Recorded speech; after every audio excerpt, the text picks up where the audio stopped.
Is it really possible for a software engineer to make $500,000 or even more working at companies like Google, Meta, or Amazon? Well, today we're going to deep dive into this. For those of you who are new here, hi friends, I'm Maddie. I'm a senior software engineer and I previously worked and interned at companies like Google, Amazon, IBM, and Microsoft. We're going to talk about the truth about software engineering salaries at these top tech companies, what's real in your pocket money, what's dependent on the company's market performance, and exactly how that total compensation package breaks down. I know there are a lot of words thrown around to describe what makes up the total compensation, but the components of a typical software engineer's pay are these: base, bonus, equity, and perks or miscellaneous benefits. It's also important to keep in mind that the numbers I'll be giving are baseline for typical big tech pay in Silicon Valley. Your real pay can vary significantly based on your level of experience, your performance, the specific company, and especially your location. For instance, a software engineer in a high cost of living area like the Bay Area or New York City will typically see much higher comp across all components compared to the exact same role in a lower cost region. Companies adjust their pay bands to reflect the local market and cost of living. For a more detailed look at salary ranges, I highly recommend checking out Levels.fyi. It's a fantastic resource for comparing compensation across different companies and roles, and you can even filter by location to see those differences yourself. But I do hope that this video will serve as a helpful baseline. Let's start with the most straightforward part, base salary. This is probably what most people think of when they hear salary. It's that consistent fixed amount of money you get paid in your checking account, usually twice a month. It's reliable, predictable, and forms the foundation of your earnings. At a FAANG company, entry-level software engineers right out of college or with a year or two of experience can expect base salaries typically in the range of $120,000 to $160,000 annually, depending on the company, location, and specific role. As you gain more experience and move up the ranks to mid-level or senior engineer, that base salary can definitely climb, often reaching $180,000 to $250,000 or even higher for very senior individual contributors. Now, while this sounds great, and it is, it's important to understand that the base salary, while substantial, often isn't the biggest piece of the pie when it comes to total compensation at these companies. That's where the other components come in, which we'll talk about next. Next up, let's talk about the signing bonus, sometimes called a sign-on bonus. This is essentially a one-time payment you receive when you first join a company. Think of it like a welcome gift for choosing to work there. Signing bonuses are incredibly common in big tech, especially for new grads or experienced hires where companies are trying to entice you to join. These bonuses can range from $10,000 to $100,000 and even more, again, depending on your experience level, the specific role, and how competitive the market is. For a new grad, a common signing bonus might be in the $20,000 to $50,000 range. For a senior engineer, it could be significantly higher, sometimes used to offset equity you might be leaving behind at a previous company. When I joined my current company, I was able to add the annual bonus I missed when I left Google to my signing bonus. This bonus is typically paid out by your first paycheck or within a few months of joining, and sometimes it comes with a clawback clause, meaning if you leave before a certain period, like 1 year,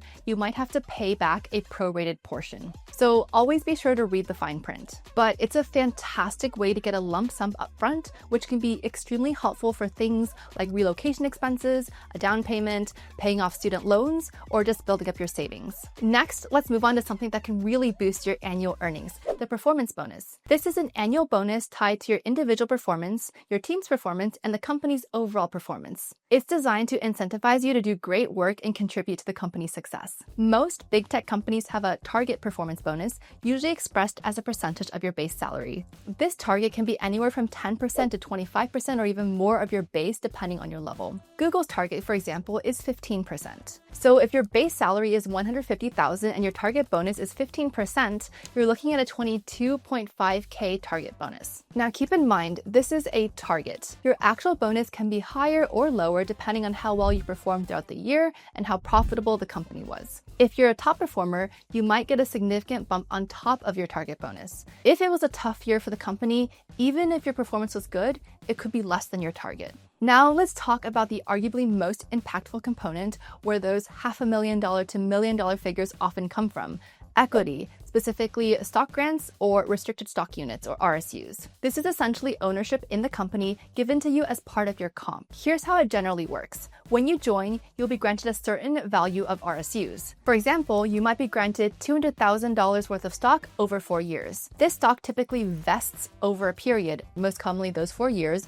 with a cliff after the first year. What does that mean? It means that you won't get any of that stock until your first anniversary. After that first year cliff, you'll typically receive 25% of your total grant. And then for the remaining 3 years, you'll receive the rest in regular increments, usually quarterly or monthly. So if you have a $200,000 grant over 4 years, you get $50,000 worth of stock each year. The value of the stock can fluctuate with the company's stock price. If the company does well and its stock price goes up, the value of your vested stock also increases. That's why you hear stories of engineers making huge amounts of money. Their stock grants, which were initially valued at, say, $200,000, could become worth $400,000 or more if the stock price doubles over their vesting period. Conversely, if the stock price drops, the value of your stock also decreases. As a concrete example, my personal take-home pay last year was more than $50,000 more than my granted stock price in the beginning of the year because Google stock did well. But my situation is nothing compared to the money you can get when a private company goes public, often through an initial public offering or IPO. Before an IPO, the stock that you're granted might just be paper money or options in a private company. But once the company hits the public markets, that stock becomes tradable and its value can literally explode,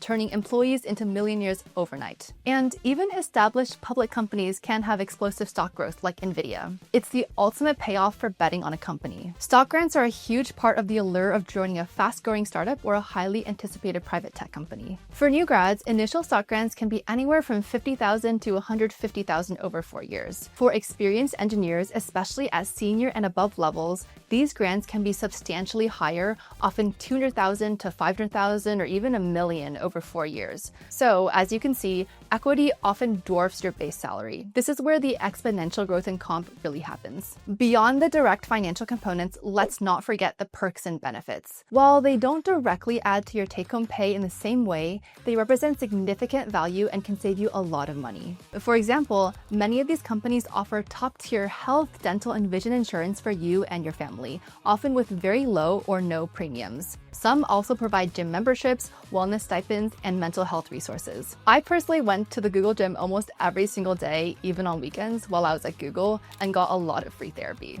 Many big tech companies also offer free meals, snacks, and drinks throughout the day. Some provide free shuttles to and from work and even transportation stipends. When I was working at Google, I realized that I was saving a ton on food. I only eat 1 meal a day, so I basically would eat like 90% of my food at Google. My roommate at the time even joked, "Isn't it a bit concerning that you depend on Google for your food, water, and social life?" Another huge benefit is professional development. We're talking generous budgets for conferences, online courses, and certifications to keep your skills sharp. And when it comes to your long-term future, retirement planning is solid with strong 401k matching programs. And finally, these companies often offer competitive vacation, sick leave, and parental leave policies. For example, Google in the United States offers a minimum of 20 paid vacation days a year, which I know for my European friends might not sound like a lot, but it is quite generous for the US. These benefits definitely add up. They contribute to a higher quality of life and reduce your personal expenses, effectively increasing your overall comp package. It's a huge hidden value that many people don't fully account for when looking at salary numbers alone. So to sum up, when you hear about these massive FAANG packages, it's rarely just the base salary. It's a combination of your base salary, a one-time signing bonus, an annual performance bonus, more significantly equity or stock grants, and incredible perks and benefits that make your life easier and save you money. And that's all I have for you in this video. If you found this video helpful, please give it a thumbs up. And if you want to see more insights into breaking into tech, accelerating your career, and all things software engineering, then make sure to subscribe and hit that notification bell. Thank you so much for watching, and I'll see you in the next one.